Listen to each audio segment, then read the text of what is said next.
టీవీకి స్వాగతం.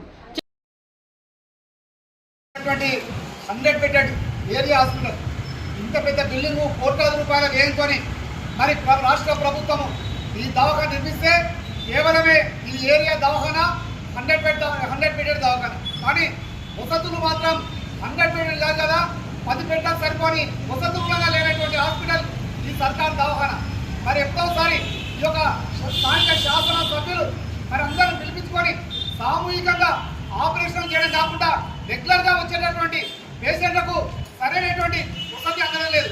అదే కాకుండా వారం లోపల గతం లోపల 3 సార్లు గర్భిణీ స్త్రీలకు శస్త్రచికిత్స చేసేటటువంటి వాళ్ళు, ఆ తర్వాత 2 సార్లు అయింది, ఇప్పుడు ఒకేసారి అయింది. వారానికి కేవలం ఒకేసారి మాత్రమే గర్భిణీ అవసరమైనటువంటి గర్భిణీ వాళ్లకు శస్త్రచికిత్స చేస్తూ ఉన్నారు.